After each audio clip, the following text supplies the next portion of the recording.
tulipa é muito apreciada por sua beleza. Pode parecer absurdo, mas essa inocente flor foi também a razão de uma violenta crise econômica que abalou a Holanda. Isso aconteceu no século XVII, quando a tulipa se tornou objeto de desejo e especulação. Uma euforia que acabou arruinando muitas fortunas.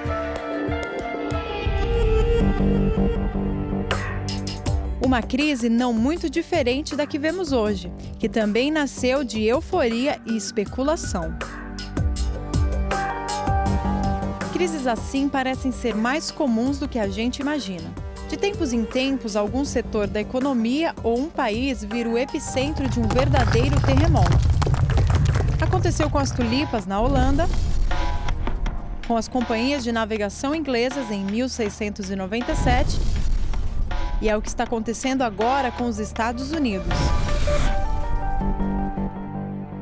Crises como essas têm algo em comum: o surgimento de uma oportunidade de ganhar dinheiro fácil.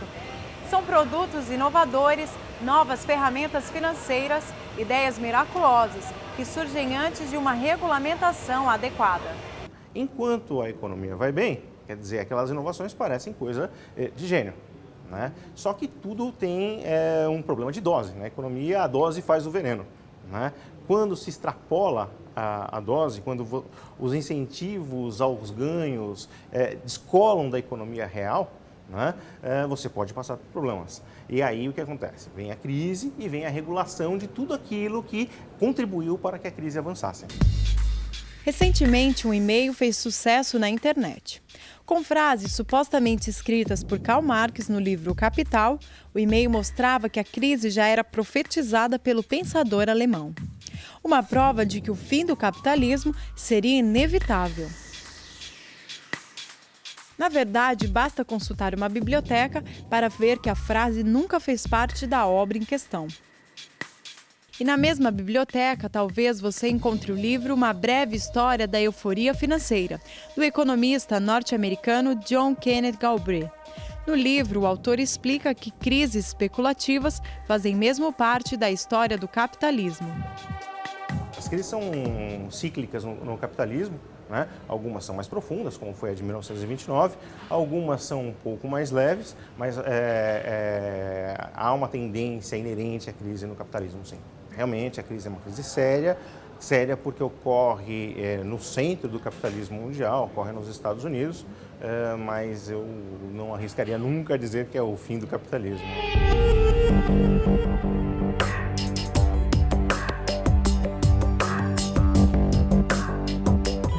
No Império Romano, cidadãos financiavam obras do Estado e recebiam em troca um recibo que era usado como dinheiro. Essa inovação facilitou o crescimento do Império. Tem sido assim há séculos. Inovações financeiras são o motor de momentos de prosperidade. Infelizmente, muitas vezes também servem como combustível para euforias irracionais. Foi exatamente o que aconteceu nos Estados Unidos. Eu tenho uma ideia de um negócio, né? O banco avaliou que o meu negócio vai dar dinheiro diante de um cenário econômico favorável, tá? Ele me financia, né? Eu recebo o financiamento, me endividei, mas ao final do processo, ao final de um período de produção, valeu a pena porque consegui pagar aquele meu endividamento. Isso vai me levando a assumir posturas cada vez mais ousadas em termos de endividamento. Edivaldo Armelini trabalha como gerente de pesquisa de marketing em uma grande empresa multinacional de tecnologia. Seu trabalho o obrigou a fazer viagens constantes aos Estados Unidos. Ele é uma testemunha do impacto que a crise causou na mentalidade americana. Das outras vezes, nos outros anos que era, dificilmente eles comentavam sobre economia ou política. Muito difícil. Agora não, mudou. O americano começou a se interessar nesse tipo de coisa e discutir coisa que eles não faziam, né?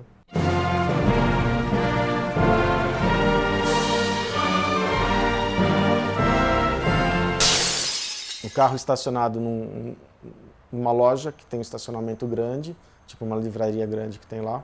E dentro da livraria, uma senhora, né, super bem vestida, né, sentada no chão, né, com um livro na mão, lendo, com um cachorrinho do lado. Deu para perceber que ela saiu da livraria depois desse período todo, entrou no carro provavelmente para dormir, e ficou lá ao mesmo tempo. Aí isso me chamou a atenção, eu fui vendo isso em outros lugares também, né? Em um ano, mais de 800 mil americanos perderam a casa própria, um dos piores efeitos da crise. Mas por que isso aconteceu? A hipoteca é um tipo de financiamento em que uma pessoa pode usar a sua própria casa como garantia de um empréstimo. Nos Estados Unidos, a hipoteca é uma fonte comum de financiamento pessoal e também um dos ingredientes da crise atual. Eu tenho que pagar para o banco, se eu não conseguir pagar, eu sou simplesmente retirado da minha casa, né? Isso é complicado para ambas as partes, né? O sujeito pode ficar, e lá nos Estados Unidos isso é rapidamente sem sua casa, tá? E por outro lado, o negócio principal do banco não é vender imóveis. Se ele tiver que executar a garantia, ele vai ter todo um custo relativo à execução dessa garantia, tá? E à venda do imóvel. Muita gente vê os Estados Unidos como um paraíso do consumo. Na verdade, essa prosperidade foi facilitada por um forte traço cultural. Os americanos encaram naturalmente a ideia de financiar seus gastos e de arriscar no mercado financeiro. Tem endividamento muito pesado, o rotativo deles de dívida é muito pesado. Se eu não me engano, uma média de 20% a 25% do que eles gastam por mês vem, né, dessa faixa de crédito que eles têm. Por isso que uma das coisas que preocupa o governo americano é dar crédito para eles continuarem rolando isso. No Brasil, quando uma empresa quer captar dinheiro, ela normalmente recorre aos empréstimos bancários. Já nos Estados Unidos, as empresas estão mais acostumadas a buscar a bolsa de valores como forma de capitalizar. Outro traço cultural que diferencia o nosso país dos Estados Unidos.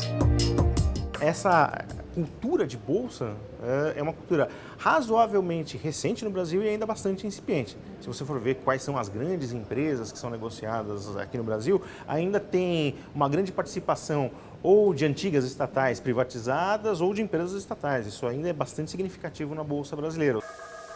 No filme O Primeiro Milhão, jovens corretores de uma empresa fraudulenta de Nova York tentam seduzir pequenos investidores a investir o dinheiro de suas economias em ações de risco.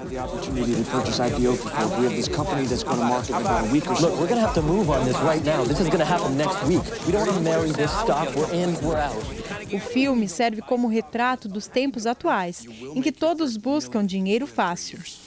Okay, I'm going to repeat that. You will make $1 million.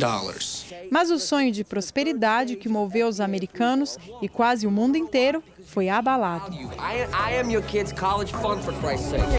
É hora de avaliar como será a recuperação. Você tem gente endividada, tá? Numa situação em que está perdendo o emprego, né? Isso pode sim gerar um segundo movimento de inadimplência e esse segundo movimento de inadimplência afetar principalmente quem concedeu crédito demais. Pelo menos 2 anos ainda a gente vai ter que lidar com isso. Por quê? Porque, de repente, sumiu muito dinheiro. E durante esse período, quem levar a crise a sério, eu acho que vai conseguir sair forte dessas crises. Uma bolha é o perfeito símbolo da fragilidade. Cheias de ar, elas crescem e flutuam com facilidade, mas estouram em pouco tempo. Não é à toa que as bolhas servem como metáfora perfeita para as euforias financeiras irracionais. A crise atual não é a primeira e nem será a última crise gerada por uma bolha. Resta saber quanto tempo temos até o próximo momento de euforia.